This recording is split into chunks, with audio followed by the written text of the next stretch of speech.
시간 함께 보실 하나님 말씀은 사사기 4장 6절부터 9절까지의 말씀만 보도록 하겠습니다.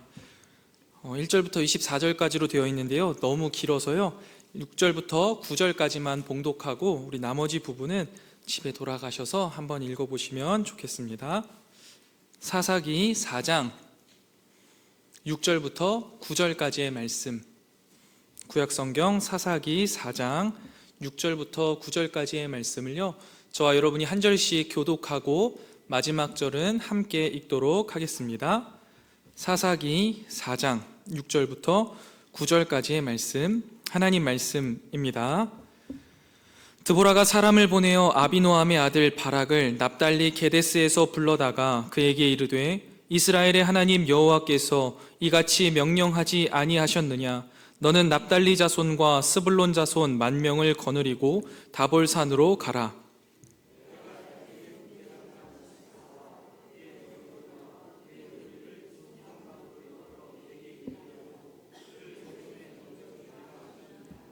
바락이 그에게 이르되, 만일 당신이 나와 함께 가면 내가 가려니와 만일 당신이 나와 함께 가지 아니하면 나도 가지 아니하겠노라 하니, 이르되 내가 반드시 너와 함께 가리라. 그러나 내가 이번에 가는 길에서는 영광을 얻지 못하리니 이는 여호와께서 시스라를 여인의 손에 파실 것임이니라 하고, 드보라가 일어나 바락과 함께 게데스로 가니라. 아멘. 오늘 하루도 믿음의 삶을 살아내느라 분투하신 성도님들께 이 시간 하나님이 주시는 새 힘과 위로가 충만하게 되시기를 주님의 이름으로 축복합니다. 우리는 드디어 사사 드보라를 만나게 되었습니다. 여러 성경 인물들 가운데에요, 특별함으로 손꼽자면 이 사사 드보라를 꼭 꼽을 수 있는데요, 오늘 이 사사 드보라의 스토리를 함께 살펴보면서 하나님이 쓰시는 사람은 과연 어떤 사람인가를 우리가 함께 나누어 보기를 원합니다. 오늘 본문 4장 1절 말씀을 보면요, 에훗이 죽고 나서 또 여호와의 목전에 악을 행하매 하솔 왕 야빈을 섬기게 되었다라고 성경은 기록하고 있습니다. 여기에서 중요 포인트는요, 또라는 겁니다. 또, 다시, 반복적으로 이스라엘 백성들은 하나님 보시기에 악을 행하였다라는 것을 성경은 말하고 있습니다. 그런데요, 여러분, 이 악한 모습은 무엇일까라는 게 중요합니다. 이 악한 모습은요, 다른 게 아닙니다. 가나안 땅에 들어간 이스라엘 백성들이 하나님이 원하시는 하나님 나라 방식대로 살지 않고 그들의 방식, 가나안의 방식을 답습하는 것, 그것이 그들이 행한 악입니다. 하나님은요, 하나님의 백성이 하나님의 방식대로 살아가길 원하셔서 이 애굽장 종되었던 이스라엘 백성들을 이끌어내시고 그들에게 약속의 땅 가나안을 주시고 들어가시기 전에 그토록 율법과 규례와 명령을 계속해서 반복적으로 그들에게 알려주셨는데, 그들이 정작 가나안 땅에 들어가서는요, 가나안 족속과 똑같아졌습니다. 가나안 족속과 똑같아졌다라는 것이 무엇인지는요, 설교 중반부에 조금 더 자세히 다루도록 하겠습니다. 아무튼 하나님이요, 이스라엘 백성을요, 하솔을 다스리는 가나안 왕 야빈에게 파셨습니다. 이 하솔이라는 곳은요, 지리적으로는요, 갈릴리 북쪽에서 16km 정도 떨어진 곳에 위치했는데요, 저기 위에 보이시면 요 부분입니다. 솔로 되어 있는 요 부분인데요, 여기에 살고 있는 하솔, 그리고 왕 야빈이 이 이스라엘을 계속해서 괴롭혔습니다. 그런데 이 괴롭힐 때요, 어떻게 괴롭혔냐면 그가 가지고 있었던 철병거 900승을 가지고 계속해서 괴롭혔습니다. 그런데 이 중요한 건 뭐냐면 이 하솔이라는 지역과 이 야빈이라는 왕이요, 성경에 이 사사기에서 처음 등장하는 게 아니라는 거예요. 이 처음 등장한 것은 여호수아 11장에 등장했는데요, 여호수아 11장을 보면 여호수아 당시에도 이 가나안 모든 나라의 우두머리 격이었던 이 야빈이 또 등장합니다. 시절이 매우 많이 멀어져 있는데 같은 나라의 같은 왕의 이름이 등장하는 걸 보면 이것은요, 이제 하솔에 있는 왕을 실제로 부르는 이름이 야빈인 겁니다. 이름이 야빈이 아니라요. 아무튼 그렇게 있었던 나라가 이 북부 가나안들을 함께해서 이스라엘을 공격하려고 했었거든요. 그 당시에 여호수아가 하나님의 힘을 힘입어서요 그들을 격파합니다. 그래서 그들을 다 진멸한 줄 알았는데 이 남아 있었던 거예요. 그리고 이 사사 시대 때 다시 일어났는데 얼마나 대단한 민족인지 다시 한번 가나안의 패권을 잡고 일어난 거예요. 그래서 가나안의 우두머리로 이 하솔 왕 야빈이 다시 한번 일어선 거죠. 그리고 나서 이 당시 이스라엘 백성들을 압제하기 시작한 겁니다. 자, 여러분 그러면 한번 생각해 보세요. 나라가 한번 폭삭 망한 거예요. 이스라엘 때문에. 근데 이 나라가 다시 한번 일어났습니다. 그리고 나서 이스라엘을 압제하는 거죠. 그러면 여러분 얼마나 잔인하게 그들을 괴롭히겠습니까? 철병거를 가지고 그들을 숨도 못 쉬게 계속해서 괴롭히는 거예요. 그래서 이스라엘 백성들이요 이 큰 길로 다니지 못하고 오솔길로 다녔다라고 고백할 정도로 매우 그 학대의 강도가 컸습니다. 이런 학대를 받던 이스라엘이 결국요 하나님 앞에 부르짖죠. 그러자 하나님은요 이 부르짖음을 들으시고 드디어 랍비돗의 아내 여선지자 드보라를 사사로 세우십니다. 여러분 여기에서 우리가 놓치지 말아야 할 것이 하나 있는데요, 드보라가 사사로 세워지기 이전에 어떤 인물이었느냐라는 거예요. 이미 사사로 세워지기 이전에요 이 드보라는요 선지자였습니다. 선지자는 하나님의 영을 받아 하나님의 마음을 알고 그 마음과 뜻을 전하는 사람인데, 이 드보라는요 사사로 세워지기 전에도 이미 선지자로 활동하고 있던 사람이었다라는 거죠. 그런데 여러분 놀랍게도요 성경에 선지자이면서 사사, 즉 백성을 다스리는 이 역할을 두 개 다 한 사람은요 딱 3명밖에 없습니다. 모세, 드보라, 사무엘, 이렇게 3사람밖에 없어요. 그것은요 드보라가 하나님의 음성을 직접 듣는 영성이 뛰어난 리더였음을 의미하는 것입니다. 그런데 반대로 드보라가 예언자이자 사사이기 때문에 따르는 제약도 있는데요, 우리가 이 본문 앞서 봤던 에훗이라는 사사나 삼갈이라는 사사, 그리고 이후에 등장하는 대부분의 사사들은요 전쟁에 직접 나서서 싸웁니다. 칼을 들고 막 싸우기도 하고요, 그 가운데 군대를 이끌기도 합니다. 그런데 이 드보라나 모세나 사무엘은요 그러지 않습니다. 군대 장관을 따로 세워서 전쟁을 명령하기만 할 뿐 직접 참여하지 않는 거죠. 모세에게는 여호수아가 있었고요, 사무엘에게는 사울이 있었고, 드보라에게는 바락이 있는 겁니다. 이렇게 선지자이자 사사로 세워진 드보라는요 종려나무 아래에서 많은 사람들을 재판해 주었어요. 여러 분쟁 상황 가운데 올바른 판결을 내려주고 이스라엘을 평안히 다스리는 역할을 잘 감당하고 있었던 겁니다. 자, 그런데 여기서 우리가 다시 한번 좀 생각해 봐야 될 것이 있어요. 그게 뭐냐면 선지자이자 사사로 쓰임받은 성경의 인물이 딱 3명이었습니다. 그래서 그 모세, 드보라, 사무엘인데요, 이 3명의 인물들이 살았던 각기의 시대는 다 다르지만 공통된 시대적 특징이 있습니다. 그건 뭐냐면 매우 급변하는 시기였다라는 것이죠. 그렇기 때문에요 이렇게 급변하는 시기에는요 대단한 지도력이 필요합니다. 대단한 카리스마가 필요한 거예요. 모세는 출애굽과 가나안 입성까지 이끌었고요, 사무엘은 이스라엘 왕정 초기, 그리고 그 왕정 초기에 혈통이 변화하는 것까지 겪어야 했습니다. 드보라는 이스라엘을 향해 엄청난 분노를 가지고 있는 하솔이라는 나라의 압제를 철병거 노이로제에 걸린 이스라엘을 데리고 이겨내야 하는 아주 극단적인 상황인 거죠. 급변하는 상황이에요. 여러분 이런 시기에 여성이 이 역할을 감당하는 것이 그 당시에 얼마나 부담스럽고 힘든 일이었을까를 생각해 봐야 합니다.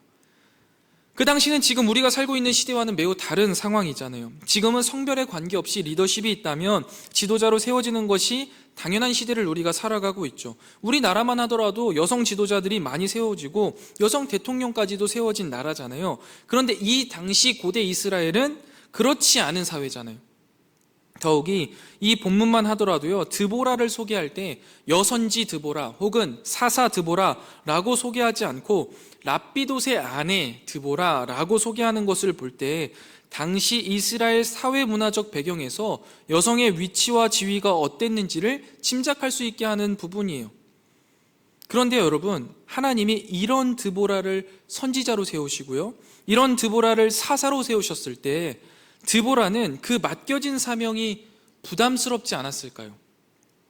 감당하기 힘든 일은 아니었겠습니까? 이거는 그 누가 맡아도 힘들고 누가 맡아도 참 어렵고 부담스러운 일인데, 그 당시에 여성으로서의 지위와 그 가운데에서 이러한 역할을 감당하는 것 결코 쉬운 일이 아닐 겁니다. 그런데 여러분, 드보라는요, 부담스럽다라는 이유로 피하지 않았죠. 힘든 일이라고 고사하지도 않은 거예요. 그저 하나님이 맡겨주신 그 사명을 묵묵히 해나가면서 믿음의 삶을 살아냈다라는 것이 매우 중요한 포인트일 겁니다. 그래서 여러분, 우리가 이런 드보라의 모습을 통해서 가장 먼저 하나님께서 쓰시는 사람은 하나님께서 맡기신 사명을 믿음으로 살아내는 사람이다라는 것을 배울 수 있는 것이죠. 내가 여자이든 남자이든 능력이 있든 없든, 내가 가진 것이 있든 없든, 사람들이 나를 어떻게 보고 사람들이 나를 어떻게 생각하고 사람들이 나를 어떻게 대하는지하고는 전혀 관계없이 하나님이 하나님 나라를 위해서 쓰시는 사람들은 하나님이 사명을 맡기실 때 그 사명을 피하지 않고 살아내는 사람, 그 사람을 하나님께서 쓰신다라는 것을 우리는 기억해야 합니다. 그리고 하나님이 우리에게 그렇게 말씀하실 때 우리는 아멘으로 화답하며 드보라와 같은 삶을 살아내야 하는 것이죠. 이런 드보라에 대해서요, 이렇게 성경은 길게 설명하고 나서 이 상대적으로 바락에 대해서는요, 매우 짧게 묘사합니다. 하나님께서 드보라를 통해서 아비노함의 아들 바락, 요 정도 소개하고 끝나거든요. 요 아비노함의 아들 바락에게 납달리 자손과 스불론 자손을 10,000명 이끌고 가서 다볼산으로 가라. 그러면 시스라와 그의 병거를 하나님께서 그의 손에 이끌어 주시겠다라고 말합니다. 여기에서 이끌어로 번역된 이 히브리어는요, 마샤크라는 원어인데요, 잡아 당기다, 끌어내다 라는 의미가 있는 단어로서요, 하나님께서 매우 적극적으로 내가 그 시스라의 군대를 잡아당기고 그 시스라의 군대를 끌어내려서 너의 손에 넘겨줄게 라고 말씀하시는 겁니다. 하나님께서 직접 이 전쟁에 개입하시고 승리하게 하시겠다라는 그 하나님의 강한 의지를 보여주신 건데요, 이 같은 놀라운 구원의 약속과 명령에 대해서 바락이 무조건적인 순종이 아니라 조건을 붙이게 됩니다. 4장 8절 말씀인데요, 우리 함께 읽도록 하겠습니다. 4장 8절 말씀입니다. 읽겠습니다. 시작. 바락이 그에게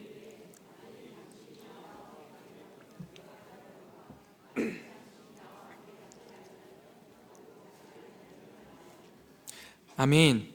바락은요, 드보라의 말은 들은 거예요. 드보라가 하는 말을 이제 드보라가 하는구나 라고 들은 거죠. 그런데 그 안에 담겨 있는 하나님의 말씀, 하나님의 의도는요, 듣지 못하고 보지 못했습니다. 대신 드보라, 당신이 말을 했으니 당신이 그 말에 책임을 지고 앞장선다면 나도 가겠습니다 라는 태도를 갖고 있는 거죠. 우리가 방금 바락 앞에서 드보라를 통해 볼 때 하나님이 쓰시는 사람은 하나님이 주시는 사명을 피하지 않고 잘 감당하면서 살아내는 사람들을 쓰신다라고 말했습니다. 그런데 그런 입장에서 본다면 이 바락은요, 좀 애매한 거죠. 사명을 완전히 피한 것도 아니에요. 시키신 걸 안 하겠다는 건 아니거든요. 근데 마주한 것도 아니죠. 아주 애매한 스탠스를 가지고 가는 거예요. 그런데 이 바락을요, 어떻게 하나님이 이끌어 가시는지를 우리가 계속 살펴볼 건데요, 바락이 이렇게 제안하자마자 드보라가요, 두말하지 않습니다. 그리고 그렇게 하겠다라고 말해요. 대신에 이 전쟁의 영광을 이번에는 네가 가져갈 수 없을 거다, 시스라는 여인의 손에 팔리게 될 거다라고 예언을 합니다. 그리고 이 두 사람은 같이 군대를 이끌고 전쟁에 나가요. 이때 시스라는요, 무깃도라는 곳에 자리를 잡고 있었습니다. 보시면요, 이 무깃도라는 지역이 여기입니다. 요 아래에 무깃도에 이제 시스라의 군대가 먼저 위치하고 있는 거예요. 그리고 나서요, 이 이스라엘 백성들은 어디에 있었냐면 요 다볼산에, 하나님께서 다볼산 꼭대기에 가 있으라고 했거든요. 근데 이게 사실 군대 전략상으로는 마땅치 않습니다. 산 꼭대기에 올라간다는 건요, 포위되어서 곧 지게 되거든요. 그런데 하나님이 그렇게 하라고 하셔서 이들이 곧 다볼산 꼭대기에 올라갑니다. 그러니까 이 무깃도에 있었던 시스라의 군대가 다볼산 꼭대기에 이스라엘이 자리를 잡았다고 하니까 옳았구나, 요거 가서 쌈을 쌓아주고 얌 맛있게 먹으면 되겠다라는 생각을 하고 쳐들어가기 시작합니다. 그렇게 쳐들어갈 때 이스라엘 백성들은요, 거꾸로 하나님의 명령을 받아서 막 아래로 내려와서 진군합니다. 그때 하나님이 함께 하셔서요, 그들이 승리하는 승기를 잡게 되는 거죠. 그래서 막 대승을 거두게 되고요, 시스라는 자기 한 몸 겨우 빠져나와서 도망하게 됩니다. 이때요, 여러분, 바락이요, 이 시스라를 죽이기 위해서 어디까지 가냐면요, 이 다볼산에서 전투가 있었는데 쭉 가서 하롯의 탁고임이라는 곳까지 갑니다. 여러분, 이 하롯의 탁고임까지 거리가 꽤 되는데요, 여기까지 가는 이유가 뭐냐면 시스라가 그곳으로 도망갈 것이라는 확신이 있었기 때문이에요. 왜냐하면 이 하롯의 탁고임이요, 시스라의 고향입니다. 이 전쟁에서 지고 나서 갈 곳이 어디 있겠냐, 고향 땅으로 가지 않겠냐 하면서 가는 거예요. 드보라는요, 근데 여전히 다볼산에 있거든요. 다볼산에서 전쟁을 시작하면서 이제 이 바락은 내려와서 전쟁을 치르다 보니 하나님이 함께 하시면서 승리하는 게 눈에 보이는 거예요. 그러니까 없었던 믿음이 점점점 생기면서 이 전쟁 하나님이 승리하게 하시는구나, 내가 영광을 한번 차지해 보리라 하면서 그 시스라를 잡아 죽이러 가는 겁니다. 그런데 여러분, 시스라가요, 여간한 사람이 아니에요. 이 하롯의 탁고임으로 도망가는 게 아니라 반대편 요쪽으로 도망가는데, 여기가 어디냐면 헤벨과 동맹을 맺었던 지역이에요. 자기의 집과 완전 반대 방향으로 도망갑니다. 그래서 그곳에서 숨어서 게데스 가까운 시아나님 상수리 나무 곁 겐사람 헤벨의 집으로 도망가 버리는 거죠. 그래서 하롯의 탁고임에 갔는데 없으니까, 그리고 나서 어디 갔나 찾다 한참 뒤에 이제 오게 되는 거예요. 그런데 그 사이에 무슨 일이 있는 거예요? 동맹을 맺었던 그 헤벨의 집에 갔더니 헤벨의 아내 야엘이 있는 거죠. 그리고 그 야엘에게 나를 좀 숨겨달라 하고 숨겨놓고 그 가운데 물을 달라고 했는데, 물보다는 여기 우유가 있습니다, 우유 든든하게 드시지요 하고 우유를 먹고 나니 이 노곤에서 잠에 빠집니다. 그리고 그렇게 잠에 빠진 이 시스라를요, 야엘이 관자놀이에 말뚝을 박아서 죽이게 되는 거죠.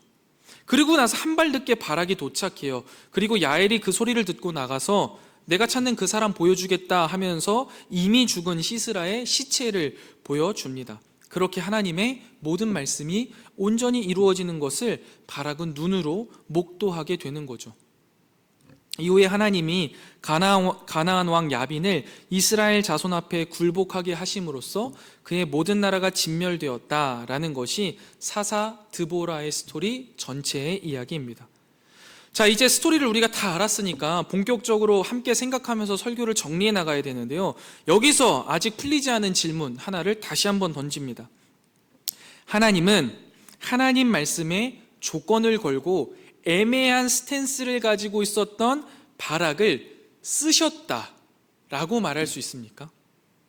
소위 우리가 은혜 받았을 때 하는 말이 뭐냐면, 무조건적인 순종이 아니라면 조건적인 순종은 순종이 아니다, 불순종이다 라는 잣대를 들이댄다면 분명히 이 바락은 불순종한 거거든요. 이 불순종하였다고 말할 수 있는 바락, 하나님이 쓰셨다라고 말할 수 있을까요? 아니면 안 쓰셨다라고 말할 수 있을까요? 어떻게 생각하십니까? 저는 쓰셨다라고 봐요. 그리고 이후에도 성경에는 사실 이제 드보라와 바락의 이야기가 더 나오지 않습니다. 기록되어 있지는 않지만 하나님께서 귀히 쓰시는 사람이 되지 않았을까라고 생각합니다. 분명한 사실은 뭐예요? 바락은요, 하나님을 온전히 신뢰하지 못했습니다. 대신 사람인 드보라를 신뢰하였죠. 우리는 이 같은 바락의 모습을요, 좀 쉽게 정죄하는 것 같아요. 어떻게 그럴 수 있냐, 하나님의 약속과 명령에 그토록 주저하는 태도를 보이다니 참으로 어리석고 믿음이 적구나, 하나님이 아닌 사람을 믿다니 믿음이 없는 사람이구나 라고 이야기하죠. 그런데 솔직하게 내 자신에게 동일한 상황을 적용해 본다면 우리는 바락과 다르게 말할 수 있었을까요? 우리는 드보라와 같은 사람들이다 라고 나 자신을 당당하게 말할 수 있을까요? 저는 제가 바락과 크게 다르지 않다라고 생각이 들더라고요. 그래서 바락이요, 온전히 순종하지 못하고 주저한 이유를요 너무나 잘 알겠더라고요. 왜냐하면 제가 하나님의 말씀에 온전히 순종하지 못하고 주저하는 이유하고 똑같을 거니까요. 여러분, 하나님의 약속이요, 우리는 그저 말뿐이라고 생각할 때가 많이 있습니다. 그저 기록된 말 아니냐, 글 아니냐. 실제로 바락도 마찬가지죠. 하나님의 약속을 들었을 때, 약속의 말씀을 들었을 때 그에게 현실적으로 변한 것은 아무것도 없었어요. 승리의 약속은 분명히 주어졌거든요. 근데 어디까지나 약속에 불과했죠. 똑같아요. 믿을 만한 환경으로 바뀐 게 전혀 없다라는 거예요. 이스라엘 보병부대 1만을 끌고 나가봤자 시스라의 철병거 900승을요 이길 수는 없는 거예요. 이스라엘은 철병거를 이길 수 있는 변변한 철제 무기도 없는, 별 볼 일 없는 민족이라는 거예요. 뿐만 아니라 여러분, 20년간이나 그렇게 괴롭힘을 당했으니까요, 시스라라는 말만 들어도요 벌벌벌벌 떨지 않았겠습니까? 그런데 그저 드보라의 입에서 나왔던 그 약속의 말 하나만 믿고 목숨을 걸고 나아간다? 이게 어디 말처럼 쉬운 일이겠습니까? 그러니까 바락이 주저하는 거예요. 그러니까 오늘날 우리가 주저하는 것 아니겠습니까? 우리는 우리가 살아가고 있는 이 암울한 현실에 갇혀서요 하나님이 주신 약속을 쉽게 받아들이지 못해요. 그리고 이행하지 못하고 순종하지 못해요. 내가 지금 보고 있는 것, 그 다음에 내가 지금 손에 움켜쥐고 있는 것이 전부라고 생각하는 이 현실의 틀에 갇혀서요 하나님이 우리의 삶에 역사하실 것이라는 사실을요 쉽게 믿거나 그 말씀에 쉽게 순종하지 못한다라는 거예요. 하나님의 말씀은 현실적으로는 불가능해 보여. 시스라가 이스라엘을 위협하는 것처럼 우리를 위협하는 세상의 거센 파도는요 눈에 너무나 선명하게 보이는데 하나님의 약속이 이루어질 것 같은 건 전혀 보이지 않거든요. 그러니까 무모해 보입니다. 그러니까 주저하게 되는 거예요. 그런데요 여러분, 하나님은요 주저하는 바락을요 포기하지 않으시고 사용하시죠. 바락이 드보라에게 당신이 나와 함께 가면 내가 갈 거고 당신이 안 가면 내가 안 가겠습니다 라고 말할 때, 만약에 여러분이 하나님이라면 어떻게 하시겠습니까? 때려쳐라. 야, 뭐 장난 아니야 지금 내가 너하고 장난칠 군번이냐? 다른 사람 쓰련다. 야, 가라. 너 없어도 충분히 된다. 이미 다 보여주셨으니까요. 그러지 않으시겠어요? 근데 그렇지 않았잖아요. 하나님은 오히려 그 드보라를 통해서 그 말 즉시 그래, 그렇게 할게. 대신에 이번에는 네가 영광을 얻지 못할 거다라고 이야기해요. 애매한 스탠스를 가지고 온전한 순종을 하지 않는 이 바락에게요 기회를 주시는 거예요. 품어가시는 거예요. 그리고 다시 한번 그 영적인 전쟁 가운데에서, 치열한 전쟁 가운데에서 그의 믿음을 성장시키시고 성숙시켜 나가시겠다라는 계획을 갖고 그를 내보내시는 거죠. 믿음이 부족한 바락에게 드보라를 붙여주시는 거예요. 하나님의 약속을 믿을 수 있도록 상황을 바꿔주시는 게 아닙니다. 드보라를 통해서 용기를 주시고 하나님 백성이 가져야 할 담대함을 보여주시는 거예요. 그리고 전쟁에 나가게 하시는 거죠. 그리고 그 전쟁 가운데 어떻게 해요? 실제로 경험이 되어지는 거예요. 야, 이거 분명히 이길 수 없는 전쟁인데 자꾸만 이겨지네? 이거 내 힘과 내 능력이 아닌데 이게 어떻게 되지? 하나님이 하시니까 되는구나 가 되게 하는 거예요. 그러면서 조금씩 배우게 하시는 거예요. 하나님의 뜻이 어떻게 이루어지는지를 보고 느끼고 그 안에서 믿음이 자라나게 하시는 거죠. 그게 하나님의 일하심의 방식이라는 거예요. 그러니까 사실 드보라에게 같이 나가달라고 했던 바락에게 알겠다, 대신에 이번 기회에는 너에게 전쟁의 영광이 없을 거다라고 하신 그 말씀은요 우리가 무슨 의미인지를 잘 깨달아야 돼요. 이게 하나님이 야, 너 내 말에 불순종했으니까 네가 아무리 이번 전쟁 열심히 해도 상급 없다, 그냥 일하는 거야 라는 그런 째째하게 말씀하시는 분이 아니잖아요. 아직은 믿음이 적은 바락에게 이 승리의 영광을 하나님께 돌릴 믿음이 없는 거예요. 그러니까 그에게 이 공을 돌리지 않으신 거죠. 더 나아가서요 다시 한번 확인시켜 주시는 거예요. 그를 더 성장시키시고 성숙시키시는 거예요. 어떻게요? 야, 내가 너에게 처음 맡겼단 일은 훈련조차 하지 않은 여인이, 그것도 그저 집에 있는 도구로도 할 수 있도록 내가 이끌어갈 일이었어. 순종하면 누구든 이룰 수 있는 일이었다고. 그런데 그렇게 훈련을 받은 네가 이번에는 두려운 마음에 사로잡혀서 그 일들을 감당하지 못한 거야. 다음에는 믿음으로 순종할 수 있겠니? 믿음으로 순종하거라 라고 보여주시는 거죠. 사실 너무나 쉽게 하나님이 순종했으면 얻을 수 있는 것이었다라는 걸 보여주시는 거예요. 여러분, 우리가 사사기를 오해하는 것 중에 하나가요, 이 사사기에 나오는 이 사사들이 영웅이라고 생각하는 거예요. 그래서 이 사사기가 사사들의 영웅담이라고 생각하는 건데요, 이것은 오해입니다. 사사기는 하나님의 은혜로 자유를 얻은 이스라엘 백성들이요, 실제로 삶 속에서 하나님을 자유롭게 사랑하는 법을 배워가는 이야기이고요, 또 다르게 표현하자면 불순종하는 이스라엘을 여전히 가르치시고 품으시고 이끌어 가시는 진정한 사사이신 하나님을 그리고 있는 게 바로 이 사사기입니다. 그런 의미에서요, 여러분, 이 바락이 하나님의 말씀에 애매한 자세로 불순종했을지라도요, 하나님은 그를 버리지 않으시고 오히려 그에게 드보라를 붙여주셔서 바른 순종이 무엇인지를, 그리고 주저하는 바락을 전쟁터에 나가게 하심으로써 그 바른 순종의 끝에 참된 승리가 있음을 배우게 하시는 거죠. 그래서요, 저는 하나님께서 애매한 자세로 불순종했던 바락을 품어주시고 고쳐 쓰셨다라고 생각합니다. 그리고 그 근거로요, 히브리서 11장 32절 말씀을 들고 싶습니다. 우리 함께 읽도록 하겠습니다. 함께 읽겠습니다. 시작. 내가 무슨 말을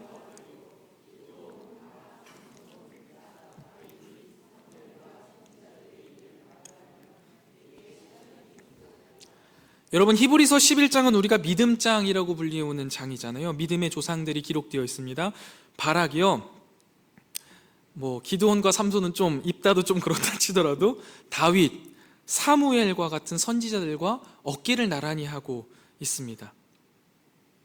성경이요, 믿음의 조상들의 이야기를 말하면서 바락을 쓴 이유가 무엇일까요? 바락을 높이기 위해서입니까? 이 사람 정말 대단한 사람이야, 너희가 본받아야 돼, 이런 걸까요? 아니에요. 분명히 이 모든 바락이 등장하는 스토리 여기 하나인데요, 이 모든 스토리에서 그는 부끄러운 모습 투성이의 사람이라는 거죠. 그럼에도 불구하고 하나님이 그를 이 히브리서 11장에 기록한 것은요, 하나님이 내가 그를 믿음의 사람으로 세우고 그를 사용했다라는 것을 말씀해 주시는 것이라고 저는 생각합니다. 뿐만 아니에요, 여러분, 오늘 우리가 함께 살펴본 드보라 스토리에 등장하는 불순종하는 사람이 비단 바락만이 아닙니다. 계속해서 불순종을 반복하는 이스라엘도 있지요. 이 이스라엘을 하나님이 어떻게 하십니까? 포기하지 않으시죠. 그들을 품고 가르치시기 위해 하솔왕 야빈을 세우시고요, 그의 군대 장관 시스라를 통해 하나님만 바라보게 하십니다. 그리고 그들이 부르짖어 하나님 앞에 나올 때 그들을 용서하시고 다시 구원해 주시고 그들을 빚어가셔요. 여러분, 이스라엘 백성들이 하나님께서 약속하여 주신 가나안 땅에서 살아가는 삶의 방식은요, 달라야 했습니다. 약속의 땅에서 하나님의 백성으로서 하나님의 말씀을 가지고 살아갈 때 그 삶이 얼마나 아름답고 영광스러운지를 온 세상에 보여주어야 하는 제사장적 사명을 가지고 있었음에도 불구하고요, 그들은 가나안 땅에서 가나안 족속들과 똑같은 방식으로 그들의 삶을 살아내려고 애썼습니다. 그게 뭐냐면요, 여러분, 권력을 움켜쥐려고 했던 거예요. 이 가나안 족속들은요, 권력으로 빼앗고 힘으로 눌러서 가장 높은 곳에 올라가 군림하는 것이 자신들의 방식이었습니다. 그래서 우두머리가 되려고 하고 대장이 되려고 하고 힘을 가지려고 애를 썼던 거예요. 그런데 이스라엘도 똑같아지는 거예요. 자꾸만 힘을 쌓으려고 하고 권력으로 쌓으려고 하고 그 가운데 자신들이 우뚝 서가지고 그것이 구원이고 그것이 행복이라고 생각했던 거죠. 그런데요, 하나님은요, 이스라엘을 포기하지 않으시는 거예요. 그러면서 그게 답이 아니야, 권력을 움켜준다고 너가 행복해질 수 있는 게 아니야 라는 것을 가르쳐 주시기 위해 어떻게 하시는 거예요? 그들이 힘을 쌓으면 그것보다 더 큰 힘으로 그들을 누르시는 거예요. 이길 수 없는 현실을 계속 만나게 하시는 거예요. 그게 답이 아니라는 거예요. 참으시고 품어가시는 거 다시 한번 가르쳐 주시는 거죠. 그때마다 이스라엘이 정신을 번쩍 차려요. 그리고 하나님 죄송합니다, 우리가 하나님만을 믿겠습니다 라고 부르짖어요. 그러면 하나님이요, 용서해 주셔요. 금방 건져주세요. 이런 교육이 계속 반복돼요. 그게 사사기예요. 그런데 이스라엘은요, 이 과정을 반복하면서도요, 하나님이 진짜 원하시는 게 무엇인지를요, 잘 깨닫지 못합니다. 그래서 전쟁이 없이 편안해지면 다시 열심히 권력을 추구하면서 신앙에서 떠나는 일이 계속 거듭되는 것이죠. 계속 반복되는 이스라엘의 권력욕을 보면서 이 시대를 살아가는 우리의 모습이 겹쳐 보이는 것은요, 비단 저만의 시각은 아닐 겁니다.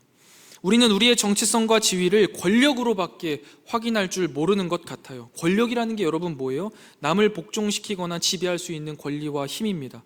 그런데 여러분, 우리의 정체성을 권력으로 확인할 수 있겠습니까? 그렇지 않습니다.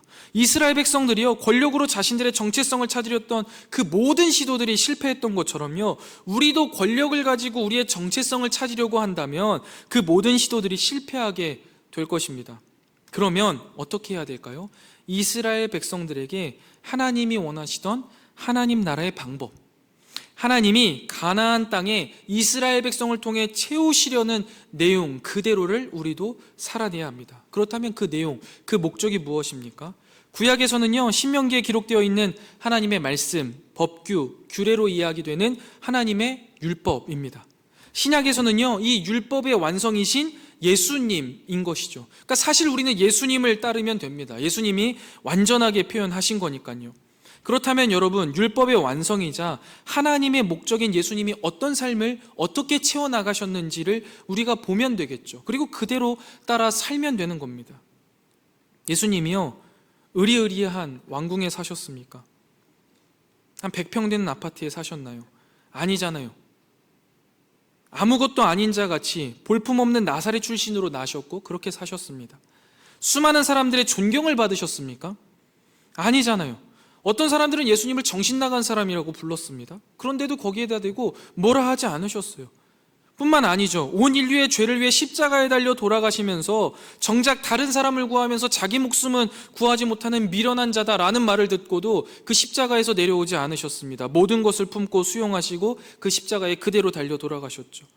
그것이 세상의 기대와 너무 달라서 사람들이 예수님을 바라보면서 배신감을 느끼고 돌아서서 마침내 분노하여서 그를 죽이고 말았던 것이죠. 그런데 그런 그들의 뜻을 고스란히 받아들여서 품고 죽으신 분이 예수 그리스도이시잖아요.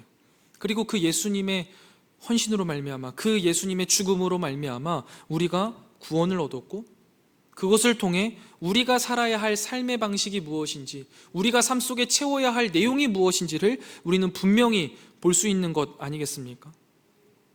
사랑하는 성목교회 성도 여러분, 예수님이 하나님의 목적이기 때문에요, 예수님이 우리의 목적입니다. 이 예수님이 삶에 하나님께서 이 세상에 채우시려는 내용이기 때문에요, 우리도 이 예수님처럼 우리의 삶에 이 예수님이 사셨던 내용을 그대로 채워가야 하는데, 우리는 여전히 타협하는 순종의 모습을 가진 바락같거나 그마저도 못하고 끊임없이 권력을 탐하는 이스라엘과 같은 삶을 살아가고 있는 것이죠. 하나님께서 랍비돗의 아내나 헤벨의 아내를 통해서 대적을 물리치고 허락하신 평화가 우리에게 말해주고 있는 게 무엇입니까? 하나님의 구원은 우리가 생각하는 것처럼 무력이나 권력에서 나오지 않는다라는 거예요. 도리어 구원은 지고, 내어주고, 기다리고, 감싸안고, 용서하고, 고쳐내시는 하나님의 사랑에서만 나온다라는 것을 알려주시는 겁니다. 세상은 힘으로 자신의 우위를 확보하는 것이 그들의 구원이라고 말해요. 근데 우리는 달라야 된다는 거예요. 하나님의 방식은 뭐예요? 져주는 거예요. 내어주는 거예요. 기다리는 거고, 감싸안는 거고, 용서하는 거고, 결국에는 고쳐내는 거예요. 그것을 우리가 이해해야 한다라는 거죠. 그리고 우리도 결국 그 주님의 방식대로 권력을 짓밟고 올라서는 것이 아니라 져주고, 내어주고, 감싸안고, 용서하고, 결국 이 세상을 고쳐내는 것으로 우리의 삶의 방식과 내용이 바뀌어야 한다라는 거죠. 이스라엘은요, 계속해서 또다시 반복해서 하나님을 배신합니다. 이것은 하나님을 향한 기반이고 도전이라는 생각밖에 들지 않지만 하나님은 그들을 결코 포기하지 않으십니다. 그들을 감싸안고 고치시려고 다른 민족들을 세워가시죠. 그리고 그들이 또 하나님께 부르짖으면 니들은 입이 10개라도 할 말이 없다, 벌을 더 받아라 라고 말씀하시지 않고 그들이 다시 한 번 더 배신할 것을 알지만 그럼에도 불구하고 용서하십니다. 그렇게 하나님은 이스라엘을 사용하시며 여기까지, 오늘날까지도 성장시키고 계셨죠. 그리고 그 사랑이 동일하게 우리들에게도 오고 있는 거고요. 그 사랑을 알고 이해하는 드보라는 어땠습니까? 하나님의 이끄심을 말하는데도 사람을 의지하는 바락의 그 불순종의 요청을 들어줍니다. 야, 너 그따위로 신앙생활 할 거면 때려쳐 라고 말하지 않는 거죠. 그의 요청을 들어주고 감싸안고 함께 전쟁에 출전해주면서 그를 세워가는 거예요. 이게 하나님의 방식을 아는 사람의 방식인 거죠. 그리고 하나님은요, 그 바락을 신약 성경에서는요, 믿음의 조상이라고 말하면서 불순종하고 부족한 바락도 하나님께서는 그에게 져주시고 내어주시고 기다려주시고 감싸 안아주시고 용서하여 주심으로 결국 고천에 믿음의 조상으로 쓰신다라는 사실을 우리에게도 알려주시는 거예요. 사랑하는 성목교회 성도 여러분, 물론 신앙생활이요, 나 자신에게는 스스로 치열해야 하겠지만 하나님의 일하시는 방법을 이해하고 이 신앙생활을 하면요, 우리가 조금 웃으면서 신앙생활을 할 수 있겠습니다. 사실 이러한 하나님의 일하심의 방식을 잘 이해하지 못하는 그리스도인들은요, 신앙생활을 매우 갑갑하고 어렵게만 느낍니다. 성경은요, 세상이 말하는 것처럼 살벌하고 치열한 경쟁의 삶을 권면하고 있지 않습니다. 하나님이 우리에게요, 야, 내가 너네 잘하나 못하나 지켜보고 있어. 한 번만 더 실수하면 지옥의 땔감으로 쓸 거야. 이렇게 말씀하시지 않잖아요. 우리의 모습 그대로를 품어주시고 늘 실수하고 늘 배반하는 우리를 용서해 주시고 결국에는 우리를 고치시고 사용하시는 그 하나님을 신뢰한다면요, 때로는 우리의 부족한 우리 자신의 모습에도, 우리의 연약한 모습에도, 또한 나와 함께하는 믿음의 동역자들의 부족한 모습에도, 연약한 모습에도요, 웃어 넘길 수 있게 되는 겁니다.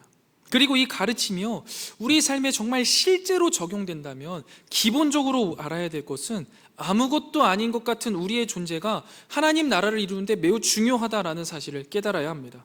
사실 오늘 본문의 반면교사로 등장하는 바락이나 이스라엘도 참 보잘것없는 사람들이지만 실제로 오늘 본문이 기록하는 아무것도 아닌 사람들은요, 드보라와 야엘이잖아요. 왜냐하면 누구의 아내로 표현되기 때문이에요. 이 표현은 그 당시 여성들이 어떤 존재인지를 알려주는 부분이라고 말씀드렸는데요, 아까도 말씀드렸다시피 대개 이 당시 연자들은요, 이름도 잊힌 채로 살아왔습니다. 이름도 없어요. 누구의 엄마, 누구의 아내로 불리는 거예요. 이 말은요, 근데 사실 이스라엘에서 쓰일 때 누군가의 보호 아래 있는 것을 뜻한다고 해요. 아무 힘도 없는 존재라서 누군가 보호해줘야 된다는 의미라기보다는요, 자기가 스스로 자신을 책임질 필요가 없는, 마땅히 보호받아야 하는 존재라는 것, 그래서 그가 받는 보호가 충분해야 하는 것을 암시하는 거예요. 이걸 어떻게 이야기하면 좋냐면, 우리가 하나님을 아버지라고 부르는 그 순간 우리가 하나님의 자녀가 되는 것하고 같은 맥락입니다. 우리가 하나님의 자녀라는 건 뭐예요? 우리가 힘을 갖고 있을 필요가 없어요. 우리가 뭔가 능력이 있을 필요가 없어요. 왜냐하면 하나님이 우리의 아버지 되어주시니까요. 그가 우리를 보호하시는 게 마땅한 거고, 그가 우리를 보호해 주시는 것이 충분해야 한다는 것을 이미 전제하고 있는 것이거든요. 그런데 우리가 이걸 자꾸 까먹어요. 그리고 내 인생에 아무것도 가지고 있는 게 없다, 내 인생은 아무것도 아니다, 그리고 아무것도 아닌 이 시간을 지나는 것이요, 늘 불안하고 이런 상태를 못마땅해 합니다. 그래서요, 오늘을 사는 신앙생활이 없는 거예요. 왜 오늘을 사는 신앙생활이 없다라고 이야기하냐면, 우리가 기도할 때 주님 이렇게 해주시면 제가 이렇게 하겠습니다, 하나님 조금 더 나은 지위를 주시면, 조금 더 나은 조건을 주시면, 지금보다 더 나은 상황을 주시면 내가 이렇게 할게요 라는 거죠. 지금을 살아내는 게 없고 자꾸만 미래를 이야기해 나가요. 이런 신앙은요, 바른 신앙이 아니라는 거예요. 그러나 하나님은요, 그런 우리에게도요, 오늘날 또 말씀하시는 거예요. 나의 딸 드보라야, 나의 신부 야엘아, 나의 아들 바라가 다 내게로 오거라. 내가 가진 게 없더라도, 네가 믿음이 없더라도 내가 너희를 통해서 내 나라를 이루어 가리라. 아무것도 없는 너희를, 여전히 믿음 없는 너희를 통해 나의 영광을 드러내겠다라고 말씀하시는 게 이 사사기 드보라 스토리의 가장 중요한 메시지입니다. 말씀을 정리해 보겠습니다. 하나님이 사용하시는 사람은요, 하나님 말씀에 순종하는 드보라입니다. 하나님이 사용하시는 사람은요, 하나님 말씀에 애매하게 불순종하는 바락이고요, 하나님이 사용하시는 사람은요, 하나님 말씀에 또 계속해서 반복적으로 불순종하는 이스라엘입니다. 하나님이 사용하시는 사람은요, 마땅히 보호받아야 할 야엘입니다. 여러분, 이 말은 곧 무엇이냐면, 하나님이 사용하시는 사람은 하나님이 택한 하나님의 백성이자 하나님의 자녀 모두라는 것입니다. 그래서요, 우리는 하나님께 택함받은 자로서 하나님으로 말미암아 이 하나님 나라를 위해 쓰임받게 될 것입니다. 이스라엘처럼 매일 반복해서 불순종하는 우리, 바락처럼 애매한 신앙으로 간을 보고 있는 우리, 야엘과 드보라처럼 가진 것도 없고 능력도 없는 우리를 하나님께서 쓰시겠다고 하면 쓰임받는 겁니다. 예수님이 이스라엘과 같은 우리를 위해 여전히 져주시고 내주시고 감싸 안아주시고 용서하여 주심으로 결국 우리를 고치시고 사용하실 것이기 때문이죠. 이것이 우리가 믿는 하나님이 일하시는 방식이고요, 우리가 믿는 예수님이 보여주신 삶의 내용입니다. 그래서요, 우리는 오늘 성전문을 나갈 때 웃으며 세상으로 나아갈 수 있는 겁니다. 아, 하나님이 나를 사용하신다 하셨으니 내가 야엘 같고 드보라 같을지라도, 바락과 이스라엘 같을지라도 하나님이 나를 성장시키시는 하루가 되겠구나. 오직 하나님의 은혜로 나도 믿음으로 세워져 귀히 쓰임 받겠구나 라는 믿음으로, 오직 나를 사랑하시는 하나님 한 분만으로 나는 충만합니다 라고 고백하며 남은 한 주를 웃으며 믿음으로 살아내는 저와 여러분 되시기를 주님의 이름으로 축원드립니다. 우리